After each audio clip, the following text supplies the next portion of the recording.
Voilà musidɓe assalamu aleykum mi salmini hoore teddungal mi yetti mourad moƴƴuru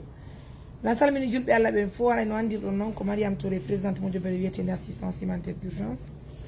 haray wonde walde julɓe Allah ɓen fof banggue guiɗi no fof haray miɗen wadde ɓeɗe komin wawi kon à travers nos partenaires haray on yafantolan ko sonnajo woni ko jiyo woni ko noddi en ka meɗen haray Mali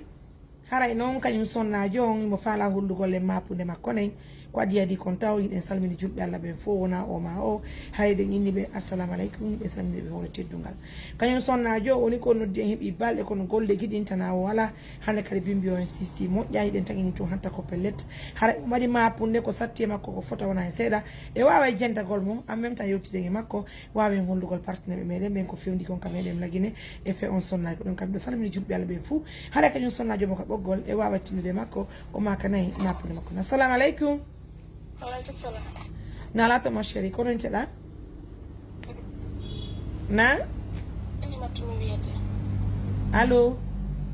oui ko Halimata bien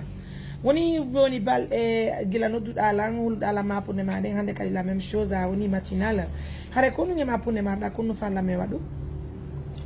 min komi faala ko so tawi wonta ella ko yo darnan ɗon komi wona non an ɗon taw waɗi kon woni mappude ma kon nu waɗi ko probléme mo marɗa mi jombama mini modi amen haaɓi ko duuɓi jelu marɗa ko 18 ans mi 18 ans mi yiɗi toon noon min woni toon hani min woni ɗon ella min hari min e saabi amen ɓe wondi min hejjani jonno mi artimi ka amen ɗo ɓe faala yo watanko mi wona toon si wontani mais walla ma wona honto mi famani ko explication ma kon nu wadduma e modi ma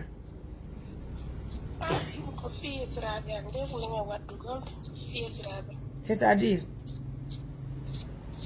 min esiraɓe a woni hejjade jon noon ɓamen hejjade min modi an min hadi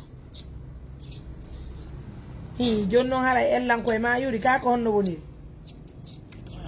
ɗon mi wata widde koye amma wona hen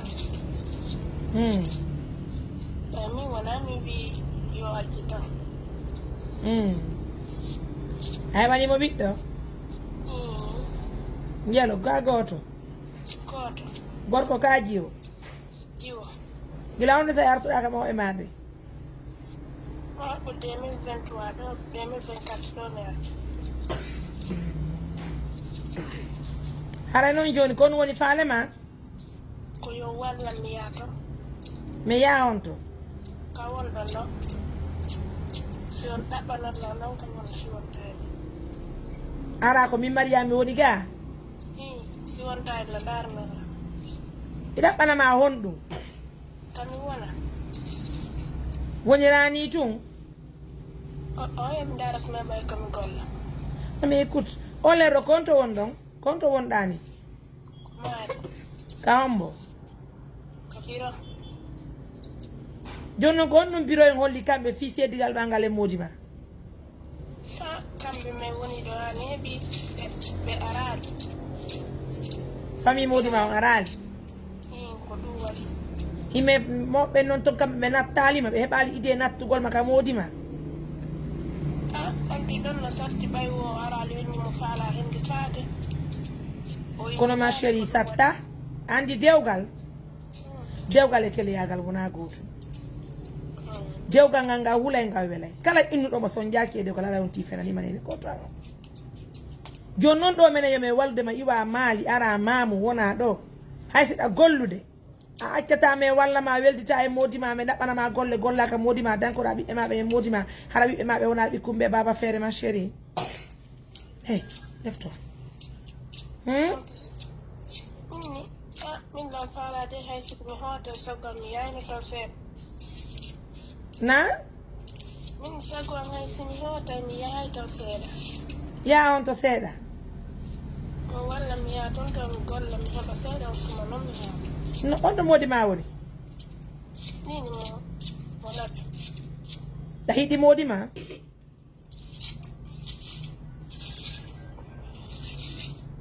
na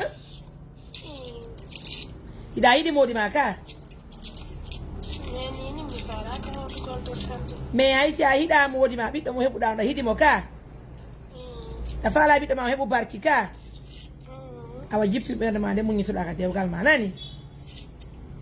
mi torike ma mi jeegima saɗa hiɗɗima ƴiyam cuure ko ɓuuri e fandude mi torotoma mi jeejama mi multama muñitoɗa wonta ka dewgal ma acca men arrange foyer ma o wonda e modi ma hara dogari ka dewgal so tawi woni ko modi ma raɗima ɓayani Israel ma o feppali minen mi yayi min yewta Israel maɗa min yewta modi ma famodi ɗon tapita ka dewgal ma chéri dewgal welugal 100% a yiyata kala ɓiɗɗo debbo indema no weli dewgal ngal ko ngal 100% hara on tiiɗa e nima hara falaka woni muñintindeɓa ko fi Allah jippi fondo ma o muññoɗa mais yamen arrange probléme wonɗo hakkude ma e modi ma Israel maɗa o min yewta hakkude moɗon min walla ma golla ka dewgal ma ton hara ko gollata kon a defana e modi ma ber ko so koyima dépense ɓeytaɗa ɗon ber ko heɓuɗa kon an kadi dowa duma ma so tawi woni modi ma jodima dépense ɗi a retta ɗon gara ɓuuɗi ko gollata kon heeɓa an kadi sonnama ko bananares ko lemunire ɓay kala ɗo tan koɗa modi ma Allah waɗa e barke ɓiɓɓe maɓe no dasaɗa faltade ka joni a falaka ka kon no wiwɗa e hoore ko minnuma kon ka ko argol ngol tu woni faale ma Halimatu mi jeejima no julɗo jeejirte sa yi mi innima e waɗa émission ko fiyo mi alerte partenaire ɓe ɓen mi holla situation mapunde ma nden hasi tawi woni partenaire jo wallete kono hara ɓe wallete ara en tabita ka dewgal ma min wallama ka dewgal ma neya bom ma kadi ta fatti ɓiɗɗo ma mi torki ma mi jeejima nan fi Allah e nulaɗo Allah ya hinnulaɗo ñande o ɗaɓɓa salli ko juula ñippa ɓerde ma nden toroɗa Allah yo Allah feppidini ange Israel maɗa ɓay anda ko numu yanaɗa janggo kadi ma chéri ka yiɗa andi anda ka mi torike ma mi ƴeejima no julɗo jeejirte jippi fondo ma o jippina miijo ma ngon ƴetta Allah jaatigi andita enede ko Allah hokkimi ngal dewgal si ngal wuli ko Allah waɗi si ngal boni ko Allah waɗi kono ko Allah kadi wata changegol haray dewle men ɗe mi torike ma mi jeejima muññintino ka dewgal ma ɓuttina ɓerde ma nden jippina fondo ma mi torike ma mi jeejima nani fi Allah hande kadi no a yaata hay nokku wata yaw tabutuka nene ma ɗo han connala numéro modi ma mi yodda e modi ma mi yodda e maɓɓe si min famodiri mi yodda e Israel maɗa minen min yayi min arrange probléme wonɗo hakkude mon on tonɗe après min wallama tabita ka modi ma dankoɗa bom ma o min wallama no waɗa ay ko golle on ɗum wonɗa wadde exactement ma chérie joni acca wendita e modi ma wonda e boboŋe ka modi ma tonɗe dankoɗa Israel ma ko nafa ma wona nafa goɗɗo ko bom ma wonɗa domande duwa ma chérie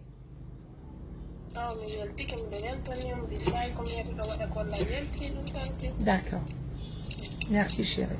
joni noon siɗa hiɗiɗa aɗa hiɗi golle an ɗen nanu komi wajima kon fi Allah e nulaɗo anni satama chérie kala ko huɗa waɗi andu ko Allah muuyi le plus souvent d'ailleurs sa halfiɗaki fi dewgal ma ngal ɓay sa halfinike yimɓe ɓen sowi sinte hara kamɓe hiɓe muññi baba ko muññiɗa ko kala ko huɗa waɗi andu ko Allah muuyi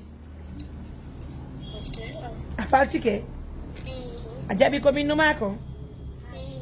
joni wonu ka bureau ma ɗon hande miɗo mari golle moƴƴa kono e simi arti mi noddete mi humpodira e mawɓen tigui simi gayni mi yaha mi humpodira kadi e modi ma simi humpodiri kadi e modi ma mi humpodira kadi e Israel maɗa min jeejaɓe minen min jeeja fiya tabutu ka dewgal ma ñande goore wani kon sonkanta pay koye ma ko inna acce tabiton ka dewle mon feƴƴe joni ma chéri muñño famina si hunde waɗa nani min mbita e partenaire ɓe am ɓen ɓe walli tolan min sonnama machine min yiya min fuɗɗoɗa golle maɗen hara yiɗa ka modi ma defa ñiiɗi e maafe waɗana modi ma wanna Israel ma doga yaka golle arta kippa boboɓe maɓe mi torike ma mi jeeji mawta bondu dewgal ma ngal nani fi Allah a jaɓanilan a jaɓi e waɗi ɗum a jippini fondo ma o a walmatu merci mon amour mi weltike nani taw mi notte kiki ɗara mi wika golle na. Allez mes amours, ça fait plaisir d'arranger ce problème ce matin. En tout cas, nous espérons que tout ira bien. Merci pour la confiance. Merci à toutes les femmes de suivre cette émission. Ça fait plaisir, hein. Prenez bien soin de vous. Au revoir mes amours.